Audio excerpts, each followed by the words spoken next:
தந்தை மகன் தூயாவின் பெயராலே ஆமன். திருவருகை காலம் 3வது வாரம் செவ்வாய்க்கிழமைக்குரிய வாசகங்களை பார்க்க இருக்கிறோம்.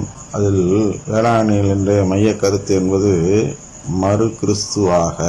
திருப்பலி நிறைவேற்றியவர் அருட்தந்தை தேவா அவர்கள் இன்று திருப்பலி நிறைவேற்றியதில் பாராட்டுக்குரிய விஷயங்கள் இருக்கின்றன.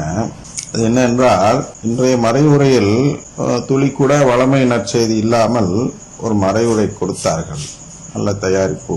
இதற்கு முன்பு அவர் முழுக்க வளமை நற்செய்தி பக்கம்தான் இருந்து மறைவுரை கொடுத்தார் என்று பார்த்திருக்கிறோம். இன்று ஒரு மாற்றம் தெரிகிறது. என்ன மாற்றம் என்றால், அதுதான் டிரான்சிஷன் என்று சொல்கிறோம். உடனே ஒரே நொடி பொழுதில் ஒருவர் மனம் மாறுவது கடினம்தான். ஏனென்றால் பழைய புரிதல்கள் அனைத்தும் மாற்றப்பட வேண்டும். பெர்செப்ஷன் என்று சொல்கிறோம் அல்லவா, நம்முடைய பார்வை மாற வேண்டும். வளமை பார்வையிலிருந்து சிலுவை பார்வைக்கு மாற்றப்பட வேண்டும். அது ஒரே நாளில் வரும் என்று திருச்சபை நம்பவில்லை. அதனால் அதுக்கு ஒரு வார்த்தை சொல்கிறது, இறையியலார் சொல்கிறார்கள். அதுதான் டிரான்சிஷன் என்ற ஒரு வார்த்தை. டிரான்சிஷன் என்றால் மெதுவாக எப்படி மாறுகிறது என்று தெரியாமல், அந்த புலிக்காரம் உவமை சொன்னார் அல்லவா, அது போன்றது. சிறிய ஒரு புலிக்காரம் அந்த மாவு முழுவதும் பரவுகிறது நாளடைவில். அது கண்ணுக்கே தெரியாது, பரவிவிட்டது என்பது கண்ணுக்கு தெரியாது அல்லவா. அது போன்ற ஒரு நிலையை தான் டிரான்சிஷன் என்று சொல்கிறோம். எனவே தேவா அவர்கள் ஏதோ மனம் மாறி இருக்கிறார்கள் என்பது நமக்கு தெரிகிறது. என்ன மனமாற்றம் என்றால், இன்று மறைவுரையும் மனமாற்றத்தை மையமாக வைத்ததுதான். அந்த மனமாற்றம் அவர்களிடமே இருக்கிறதை பார்க்கிறோம். அந்த தந்தையிடமே இருக்கிறது. மனமாற்ற தொடங்கிவிட்டார். வளமையிலிருந்து சிலுவைக்கு மாறிக்கொண்டிருக்கிறார் என்பதை நாம் இன்று பார்க்கிறோம். ஆனால் நல்ல ஒரு தயாரிப்பு, நல்ல மறைவுரை, ஒரே ஒரு சின்ன குறை அதில். ஆனால் இதெல்லாம் சொல்லிட்டார். கடவுளின் குடும்பத்தில் பிள்ளைகளாக இருப்பது என்பதை நாம் உணர வேண்டும் என்றெல்லாம் அந்த மறைவுரையில் வந்துவிட்டது. ஆனால் சில வார்த்தைகளுக்கு உடைத்து பொருள் கூறி அதை சொல்லி இருக்கலாம்.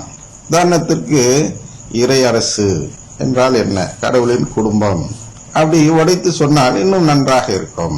அதே மாதிரி இறை சித்தம், இறை திட்டம், இதெல்லாம் கடவுளின் குடும்பத்தை உருவாக்குவதுதான். இதற்காக தான் இயேசு பாடுபட்டார் என்றும் சொல்லியிருந்தால் இன்னும் நன்றாக இருக்கும்.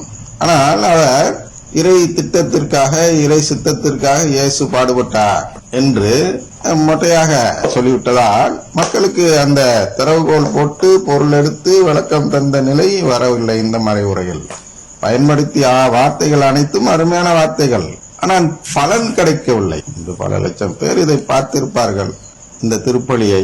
அவர்களுக்கு அந்த பொருள் சென்றடைந்தால்தான் அந்த மறைவுரையின் பலன் கிடைத்தது என்று பொருள். இருந்தாலும் இதற்கு முன்பு உள்ளது என்ன செய்தது என்றால், மக்களுடைய நம்பிக்கையை கெடுத்தது.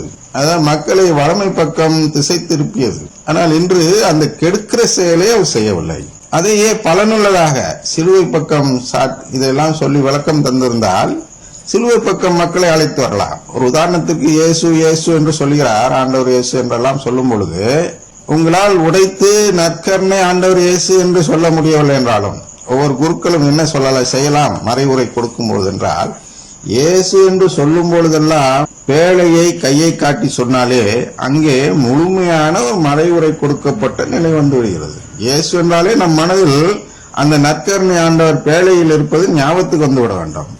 அவ்வாறு நீங்கள் அங்கே அந்த மேடையில் நின்று, புல்பெட் என்று சொல்கிறோம் அல்லவா, அந்த ஆல்டருக்கு உள்ள மேடையில் நின்று, நீங்க மறைவுரை மேடை என்று சொல்லிக்கொள்வோம், மறைவுரை மேடையில் நின்று பேசும்பொழுது உங்களை அறியாமலேயே உங்க கைகள் அந்த நற்கருணை ஆண்டவரை சுட்டி காட்டி பேசிவிட்டால் அங்கே நாம் தெளிவாக அந்த பெந்தோஸ்து சபையிலிருந்து ஒரு தெளிவான ஒரு நம்பிக்கை பெற்றவர்களாக மாறிவிடுவோம். இந்த அருங்குடை இயக்கத்தினர்கள் கூட மாறிவிடுவார்கள். இன்று நற்செய்தி வாசகம் என்பது அருங்குடை இயக்கத்திற்கும் நமக்கும் உள்ள அந்த வேறுபாட்டை தான் அங்கே சுட்டி காட்டுகிறார். எனவே இந்த மறைவுரையில் அது ஒரு சின்ன ஒரு இது இருந்தால் குறை என்று சொல்ல முடியாது. ஏனென்றால் உலகமே இப்படிதான் வைக்கிறது. எப்படி வைக்கிறது என்றால், உலகத்தில் உள்ள அந்த நம்பிக்கை உடையவர்கள் என்று வைத்துக் கொள்வோம். உலகத்தில் உள்ள கத்தோலிக்க திருச்சபையிலேயே திருச்சபையை நம்பி மறைவுரை கொடுப்பவர் நாம் தேவா ஃபாதர் போன்றுதான் மறைவுரை கொடுக்கிறார்களே தவிர யாருமே நற்கருணை ஆண்டவரை உடைத்து கூறுவதில்லை. அந்த நற்கருணை திருவிழான் பொழுது மட்டும்தான் அதை செய்வார்கள்.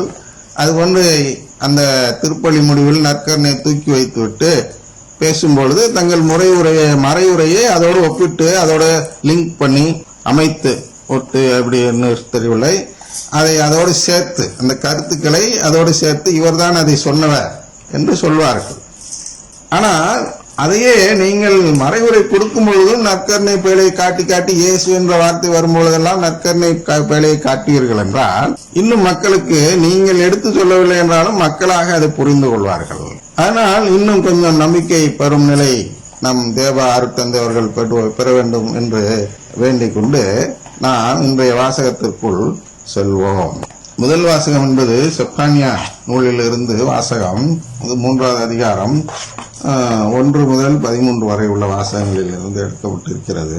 அதில் மைய கருத்து என்பது மெசியாவின் மீட்பு எளியவர் அனைவருக்கும் வாக்களிக்கப்படுகிறது. அதாவது மீட்பு